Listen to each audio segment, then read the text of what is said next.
A flashback is an interjected scene that takes the narrative back in time from the current point in the story. Flashbacks are often used to recount events that happened before the story's primary sequence of events to fill in crucial backstory. In the opposite direction, a flashforward reveals events that will occur in the future. Both flashback and flash-forward are used to cohere a story, develop a character, or add structure to the narrative. In literature, internal analepsis is a flashback to an earlier point in the narrative. External analepsis is a flashback to a time before the narrative started. In movies and television, several camera techniques and special effects have evolved to alert the viewer that the action shown is a flashback or flash-forward. For example, the edges of the picture may be deliberately blurred, photography may be jarring or choppy, or unusual coloration or sepia tone, or monochrome when most of the story is in full color, may be used. Notable examples.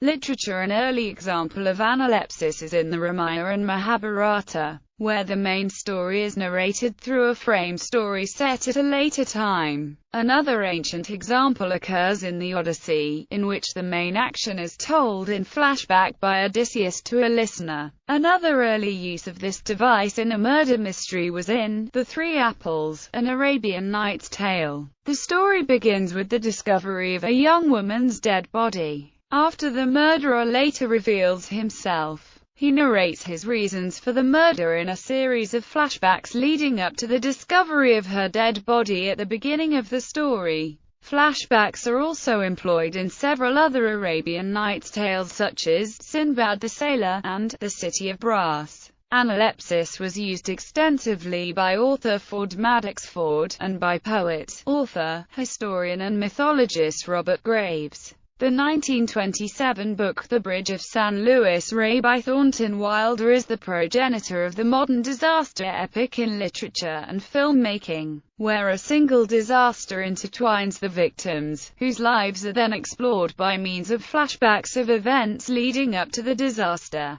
Analepsis is also used in Night by Elie Wiesel. If flashbacks are extensive and in chronological order, one can say that these form the present of the story, while the rest of the story consists of flash-forwards. If flashbacks are presented in non-chronological order, the time at which the story takes place can be ambiguous. The Harry Potter series employs a magical device called a pensieve, which changes the nature of flashbacks from a mere narrative device to an event directly experienced by the characters, which are thus able to provide commentary. Os Luciadas is a story about voyage of Vasco da Gama to India and back. The narration starts when they were arriving Africa, but it quickly flashes back to the beginning of the story, which is when they were leaving Portugal. Film. The creator of the flashback technique in cinema was D.W. Griffith. Flashbacks were first employed during the sound era in Ruben Mamoulian's 1931 film City Streets, but were rare until about 1939 when, in William Wyler's Wuthering Heights as in Emily Brandt's original novel, the housekeeper Ellen narrates the main story to overnight visitor Mr. Lockwood, who has witnessed Heathcliff's frantic pursuit of what is apparently a ghost. More famously, also in 1939, Marcel Cahn's movie Le Jour chez Liv is told almost entirely through flashback. The story starts with the murder of a man in a hotel, while the murderer, played by Jean Gabin, is surrounded by the police. Several flashbacks tell the story of why he killed the man at the beginning of the movie. One of the most famous examples of non-chronological flashback is in the Orson Welles film Citizen Kane. The protagonist, Charles Foster Kane, dies at the beginning, uttering the word Rosebud. The remainder of the film is framed by reporters interviewing Kane's friends and associates, in a futile effort to discover what the word meant to Kane. As the interviews proceed, pieces of Kane's life unfold in flashback, but not always chronologically. Wells' use of such unconventional flashbacks was thought to have been influenced by William K. Howard's The Power and the Glory, written by Preston Sturges and released in 1933. Though usually used to clarify plot or backstory, flashbacks can also act as an unreliable narrator. Alfred Hitchcock's Stage Fright from 1950 notoriously featured a flashback that did not tell the truth but dramatized a lie from a witness.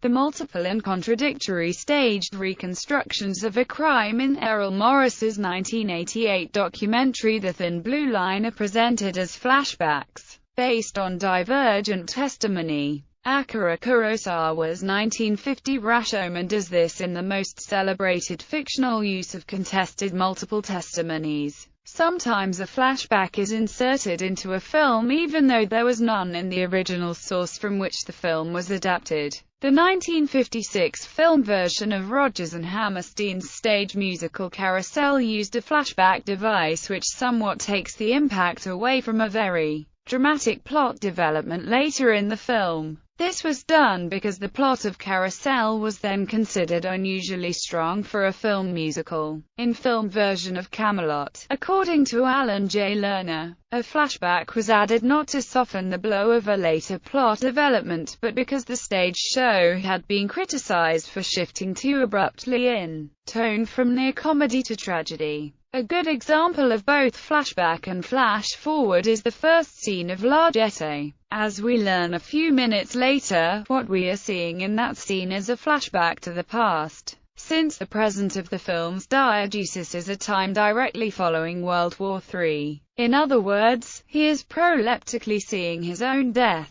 We thus have an analepsis and prolepsis in the very same scene. Occasionally, a story may contain a flashback within a flashback, with the earliest known example appearing in Jacques Fider's L'Atlantide. In John Ford's The Man Who Shot Liberty Valance, the main action of the film is told in flashback, with the scene of Liberty Valance's murder occurring as a flashback within that flashback. Other examples that contains flashbacks within flashbacks are the 1968 Japanese film Lone Wolf Izuzo and 2004's The Phantom of the Opera, where almost the entire film is told as a flashback from 1919 and contains other flashbacks, for example, Madame Geary rescuing the Phantom from a freak show. An extremely convoluted story may contain flashbacks within flashbacks within flashbacks, as in 6 Degrees of Separation, Passage to Marseille, and The Locket. This technique is a hallmark of Kannada movie director Upendra, whose futuristic flick Super is set in 2030 and contains multiple flashbacks ranging from 2010 to 2015 depicting a utopian India. Satyajit Ray experimented with flashbacks in The Adversary, pioneering the technique of photo-negative flashbacks. Television. The television series Kung Fu, Psych, How I Met Your Mother, Grounded for Life and I Didn't Do It use flashbacks in every episode. Flashbacks were also a predominant feature of the television show Lost. The television sitcom The Odd Couple made use of flashbacks when certain episodes dealt with Felix and Oscar's earlier lives. In one of those episodes, Murray the cop even says, "Hey, this is just like a flashback scene in a movie. You know when the screen gets all wavy." The series Murder, She Wrote also used flashbacks every week, revealing the culprit's actions. Lead character Jessica Fletcher would then explain how the victim died and why. British soap operas, EastEnders, Hollyoaks and Emmerdale aired flashbacks in February 2015, September 2015 and October 2015 respectively. EastEnders' flashback centered around what happened on the night of Lucy Beale's murder, a mystery that had built up for 10 months. It was revealed in the episode Lucy's younger half-brother Bobby was responsible for her death. The flashback that Hollyoaks said showed what happened on the day Lisa Loveday was kidnapped in 2001, revealing details that caused her family heartbreak. Emmerdale's flashback aired the reveal of who had shot Robert Sugden as well as 2 other secrets. In the episode, it was revealed that Ross Barton had shot Robert, after making a deal with Andy Sugden to kill each other's brothers. It was also revealed that Ashley Thomas could be suffering from dementia and that Paddy Kirk had cheated on his wife Rona Goskirk with newcomer Tess.